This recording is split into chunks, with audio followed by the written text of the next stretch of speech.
کیا اطلاعات ہے اس کی ہیلی کاپٹر سروس کی؟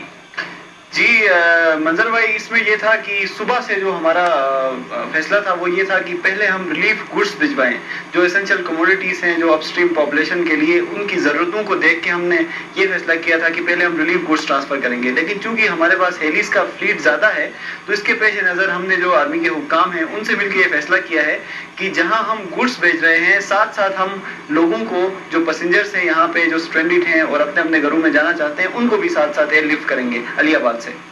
جی ضمیر عباس صاحب، تقریباً بالائی حنزہ کی آبادی جو ہے 25 سے 30 ہزار تک ہے.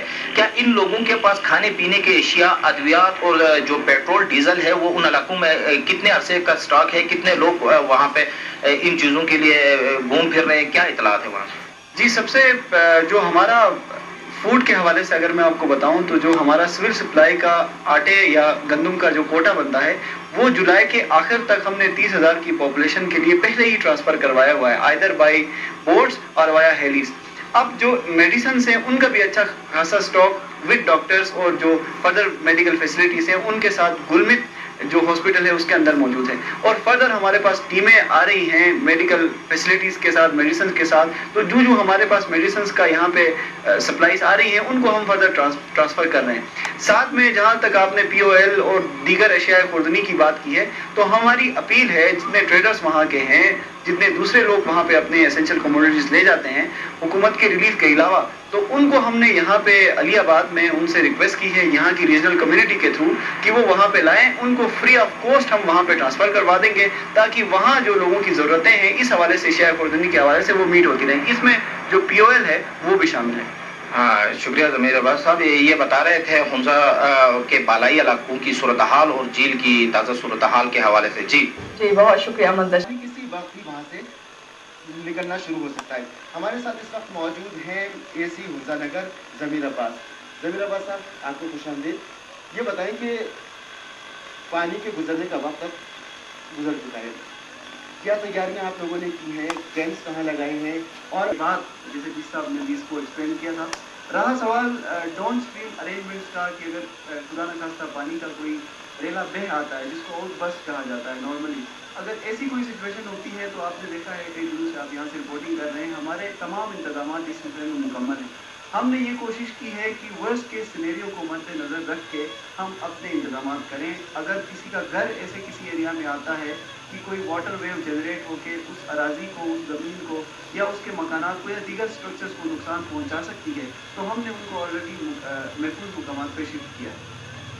اچھا، ان لوگوں کے لیے صحت کی اور کھانے پینے کی جو سہولیات ہیں، اور ممکن ہے کہ کچھ لوگ اب خیموں میں بھی رہ رہے ہیں، سب کو تو آپ نے چھتیں فراہم نہیں کی ہیں، تو کس طرح سے موسم کی شدت سے وہ محفوظ رہ سکیں گے؟ موسم بھی یہاں کا بدل چکا ہے. جی اس سلسلے میں یہ ہے کہ ہم نے یہ جو آپشن ہے خیموں میں رکھنے کا یہ اسی لحاظ سے ڈیسائیڈ کیا تھا کہ موسمی کنڈیشنز ہمیں الو کر رہے تھے. ورنہ جو 4 جنوری کے جو ہم نے آئی ڈی پیز رکھے تھے اپنے پاس ان کو ہم نے بلڈنگز کے اندر رکھا تھا کیونکہ اس وقت موسم جو ہے وہ سخت سرد تھا. اب اگر کوئی ایسی سچویشن ہمارے پاس پیدا ہوتی ہے تو ہم نے بلڈنگز جو اسکول بلڈنگس ہے یا دیگر جو سرکاری بلڈنگس ہے جن میں ان کی بہتر رہائش ہو سکتی ہے تو ان کو ہم نے آئیڈینٹیفائی آلریڈی کیا ہوا ہے. اگر موسم ایسا سخت ہوتا ہے اور ہمیں لگتا ہے کہ آئی ڈی پیز کو وہاں رہنے میں کوئی مشکل پیش آتی ہے یا سخت موسم کی وجہ سے ان کی صحت خراب ہو سکتی ہے، دیگر مسائل ہو سکتے ہیں، تو ہم ان کو ایسی جگہوں پہ ان کو شفٹ کریں گے. اچھا یہ بتائیں کہ اب ٹیکنیکل اسسٹنٹ جو آپ کی جو معلومات ہیں وہ کیا کہتی ہے کہ جھیل سے پانی کا اخراج کب تک ہوتے ہو سکتا ہے؟ جی جیسے کہ ڈی سی صاحب نے بھی تھوڑی دیر پہلے بتایا تھا سب میڈیا کو، یہ ہے کہ 3 بجے کے بعد کسی وقت یہاں سے جو آؤٹ فلو ہے پانی کا وہ شروع ہوگا. ہماری اسیسمنٹس جو ٹیکنیکل اسیسمنٹس ہیں وہ یہی کہہ رہی ہیں کہ شروع میں گریجولی پانی فلو کرے گا. آؤٹ برسٹ کا جو ایک امکان بتایا جا رہا ہے یا جھیل ٹوٹنے کا جو بتایا جا رہا ہے اس کے منیمم چانسز ہیں. لیکن جیسا کہ میں نے پہلے عرض کیا، ہم نے ورسٹ کے سینیریو کو مد نظر رکھ کے اپنے سارے اقدامات کیے ہیں اور انشاءاللہ ہمارے ان اقدامات کے نتیجے میں جانی مالی نقصان جو ہے وہ کم از کم ہوگا. اچھا، اس وقت آپ کے پاس کیا اطلاع ہے کتنے انچ کا فاصلہ رہ گیا ہے ٹری بول ایریا میں؟ اس وقت جو 6:30 بجے کے بعد جو ہمارے پاس اپڈیٹ آیا تھا وہ 1 فٹ 3 انچ کا تھا. تو ابھی کافی ٹائم اس کے بعد ابھی گزر چکا ہے تو پر اوور جو اس کا رائز ہے وہ 1 انچ ہے. تو اس حساب سے آپ اندازہ لگا سکتے ہیں کہ 6:30 بجے کے اپڈیٹ کے بعد اب تک جو ہے کتنا انچ وہ پانی کم ہوا ہوگا. اچھا، آخر میں ایک بار یہ بتائیں